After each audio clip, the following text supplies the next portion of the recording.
Change begins from within. As easy as it is to look outside of ourselves and want the world to change, the truth is, it never will if we remain the same.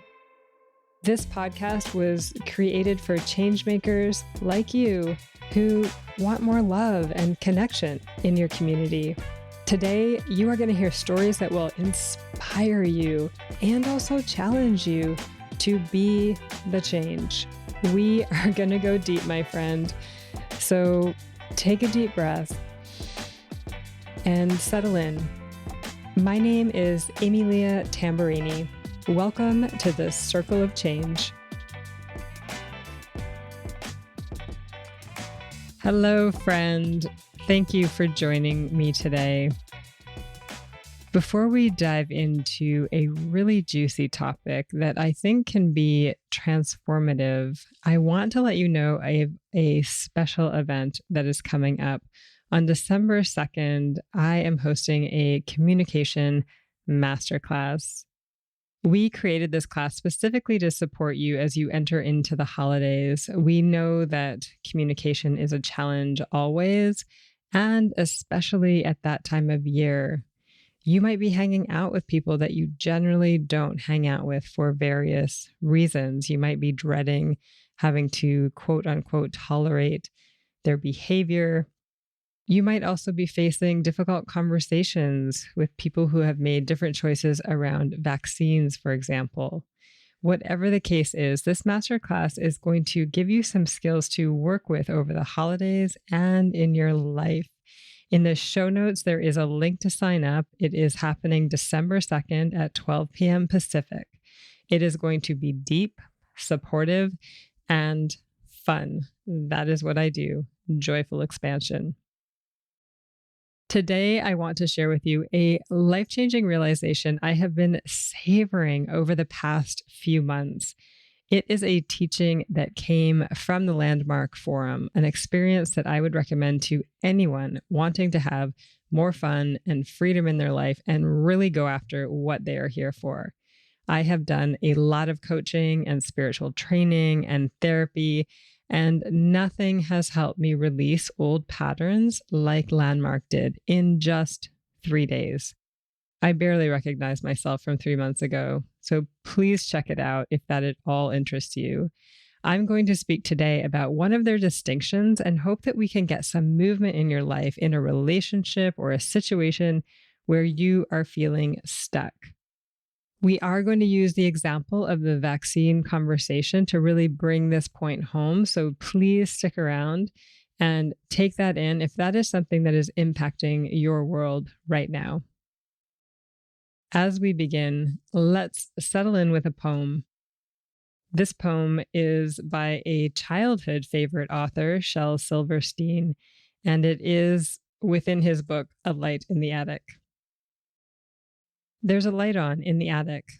Though the house is dark and shuttered, I can see a flickering flutter, and I know what it's about. There's a light on in the attic. I can see it from the outside. And I know you're on the inside, looking out. Thanks, Shel. I really do love his work. So simple, yet so profound. Today, I am sharing with you one of the distinctions that Landmark teaches because I think it is so powerful. The distinction is that how you show up in the world is correlated to how the world occurs to you. Let me repeat that. How you show up in the world is correlated to how the world occurs to you.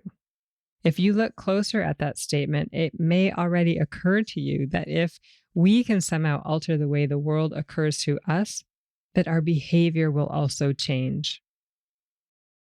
So as we begin, think of a situation or a person in your life where you feel stuck. Maybe you want a promotion and you're not getting it. You are in a stalemate situation with your partner or a colleague at work. You are really unsure of how you're going to have a conversation with that person in your life who is or is not vaccinated. Think of something that is giving you a bit of angst right now and ask yourself, How is that situation occurring to you? Hopeless? Unending? Not fixable? Just part of the system? Or maybe how is that person occurring to you? Stubborn, aggressive, a crappy listener, self-centered. Awesome. Now keep that situation in mind. I am going to share with you a personal story that indicates how this played out for me and then loop back around to work through whatever it is you are struggling with right now. In February 2020, I was diagnosed with stage 3 Hodgkin's lymphoma. You might know this already about me. However, you might not know how I was diagnosed. It was December 2019, and I was using up all of my healthcare benefits from the job that I was leaving. This was massage number 1 out of number 3 that I had planned for the next 2 weeks. Partway through, the therapist paused and said, "I think I'd go get this checked out if I were you." She was referring to a lump on my neck that I had failed to notice up until that point. I didn't have a doctor at the time, so I began this journey of walk-in clinic visits. Gratefully, I had a most wonderful doctor who listened and took my concerns seriously. As much as I wanted to be positive, I did have a family history that told me I needed to be concerned. So test after test was done, and finally a biopsy was taken to figure out exactly what this lump was that showed up on all the scans and was getting bigger and bigger by the day. I got a call from the doctor's office and was told I could come pick up my results. This felt like the best news ever. Obviously, the results came back negative because it was occurring to me that no one would allow me to pick up my results if I had a serious diagnosis. I was happy going to pick them up, so much so that I went to my favorite cafe and I ordered my favorite rice pudding to celebrate. And I settled in and I opened up the envelope. Patient is suspected to have Hodgkin's lymphoma. What? How could this be? Without a doctor around to explain these results to me, I spiraled down a dark path, otherwise known as going into shock. You see, only a few years earlier, my dad had been diagnosed with non-Hodgkin's lymphoma, and he died within 2 months. That, coupled with countless aunts and uncles and friends who had all died from cancer, the only future that occurred to me was death, and soon. 2 weeks later, I was in the hospital waiting on a surgery that would tell me the staging of the cancer. I waited 5 days in a hospital bed, not wanting to check myself out because I knew that surgery would happen sooner if I stayed put. And I felt like I was in a race against time. But day after day, my spirit dwindled and my anxiety grew. The only thing that I knew to be true was that every day I waited for this surgery was a day off the rest of my 2-month lifespan. I read data about the disease and the treatment options, and everything screamed death to me. It all came to a head one day when the surgeon I was waiting for arrived. He looked at my neck and confidently stated that he could not do my surgery, that I would need an ENT specialist. Oh, well, my friend, that did not sit well with me. It seemed to me that this surgeon had just secured my death sentence. The possibility that it was actually a good thing that he said no because he wasn't qualified to cut my neck open, that was not on the table. He was occurring to me as an arrogant prick who didn't give a crap about my life. Any negative stereotype that I had about surgeons at the time were being proven right before my eyes. That afternoon, my general medicine doctor came by, and within a few words, I was a puddle of tears. I apologized profusely about my behavior with the surgeon and spilled my guts to him, telling him about my dad and my family and how I knew I was dying. He listened, and then he pulled up a chair and looked me in the eye. He said 2 things. The first was, No one expects you to be all together through this journey, Emilia. It's scary, and you're a human. Secondly, he said, Emilia, your story is not your dad's. It's not your aunt's or your uncle's or your friend's. Your cancer is incredibly treatable, and it's going to be one moment in your very long life journey. I still remember this moment, and it still brings up emotion because it was so powerful for me. Suddenly, the way my world was occurring to me changed. I could hear his words, and it cleared away those ties that I had with a past that was not even my own. And in that moment, I realized that I could write a whole new story. And although I wouldn't have used these words back then, I sat down and I wrote down how this whole situation was occurring to me now. In that moment, a 96% survival rate occurred to me as pretty damn amazing. A moment earlier, I was fixated on the 4% and calling my lawyer to update my will. That surgeon occurred to me as skillful and wise, and I felt grateful that he was confident enough to know and state where his professional boundaries lied.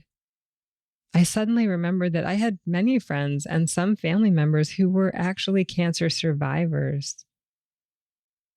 And that time that ticked by became time to contemplate and focus and get organized for the journey ahead. Suddenly, possibilities were opening up. And I can tell you that I showed up a whole lot differently. Now, that's a pretty big example of how things can change, how behavior can change when you can shift how things occur to you. It can also happen on a smaller scale.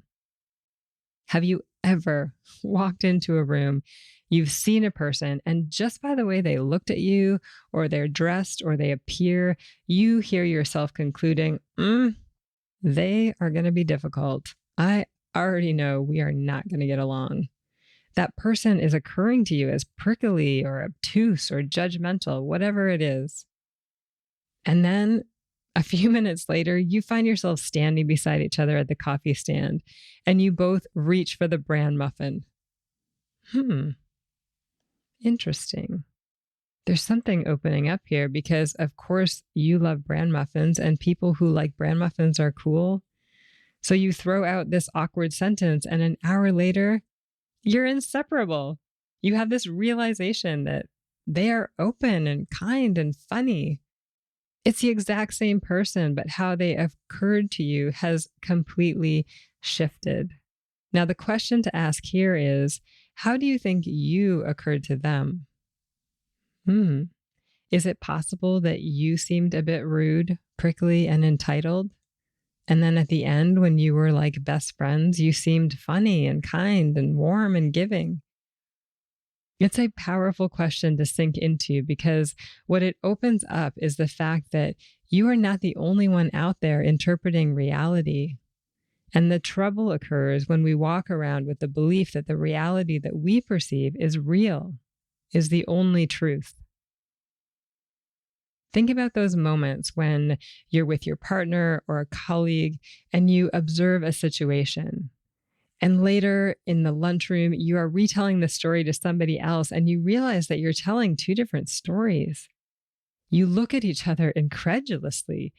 We were both in the same room. Did you not see what I saw? The answer is no. But it's impossible for our brains to understand this. So I want to take this and apply it to a situation that is really impacting people's lives right now. The vaccine and people's decision to get vaccinated or not.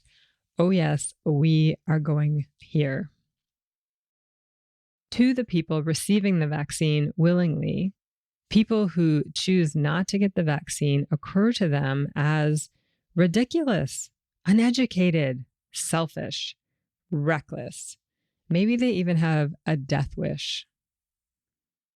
Now, to the people who did not get the vaccine, the people who received it seem ridiculous, uneducated, selfish, reckless, and maybe even having a death wish. Whose reality is right? Well, if we stay on that question, which seems to be the social norm, we are not going to get very far. To me, the more useful question is, how do we show up when we believe that our reality is the truth? Just look at how you are when you are talking about those people, quote unquote. I imagine you show up as, well, constricted and argumentative, defensive, judgmental, sad, hurt, or resigned. And what I have witnessed is showing up in those ways leads to certain impacts. And you can see it. It's ripping families apart right now. It's causing fights. It's breaking up friendships and causing public unrest. And is it helping to solve the problem, to bring well-being and safety to our communities? Is it helping to come up with innovative solutions? No. No solution can be found from that place. The only thing that will get created is more of the same thing. So what would be a more helpful way to show up? Well, one of the C's of change that we implement in our programs is compassion. Compassion has the ability to transform our relationships. Why? Because with compassion, well, we love ourselves more, and in doing so, we love others more. How would others need to be occurring for you to tap into compassion in the example of the vaccines? Well, for me, when I think about it, well, maybe they'd have to appear as strong-willed or principled, people who are soaking up all the information that they can and making a decision on that. Scared, worried about their families, worried about the health of their community. If people occur to us as those things, how do we show up? Well, potentially more open, more curious, more connected. Why? Well, because in this reality, you share a common humanity. When we can look at others through that lens, oh my gosh, the possibilities are endless. We can hold different perspectives and still stay connected. We can come to the same table and work on solutions that address our shared needs. We can hold each other accountable, set our own boundaries, and still love each other. We can sit in a conversation and provide safety. That is my vision, and I know it is possible because I see it all the time in the work that I do and in the stories that I read. So, as you go out into your world, as you face that situation you were thinking about as we began this conversation, ask yourself, how is that person occurring to me? Or how is this situation occurring to me? How am I occurring to this person? What is another reality that is possible that would help me to connect to this person? How could they occur to me differently? This is big work, but I know that you can do it. And I know that you want to do it because you are a change maker. And if you want to dive deeper into some other ways to apply this thinking, please join me on December 2nd for the Communication Masterclass. We are going to give you lots to chew on and take into your homes. As always, I am here if you want support. Email, text, message me, or leave a voicemail. Thank you so much for being here. Much love to you. Ciao. I'm now passing the talking piece to you. If you feel called to put your voice in the circle, please head to humconsulting.ca/podcast and share your story there. I cannot wait to hear what has come up for you as you have listened to what has been shared here today. I wish you love and joy beyond your wildest imagination. Thank you so much for being here in the Circle of Change. I also want to express my gratitude to the following peeps. Circle of Change is recorded on Lekwungen territories, and I am so grateful to live on this land. Our opening and closing music was created by the talented E-Roll Beats. You can find his creations at erollbeats.com.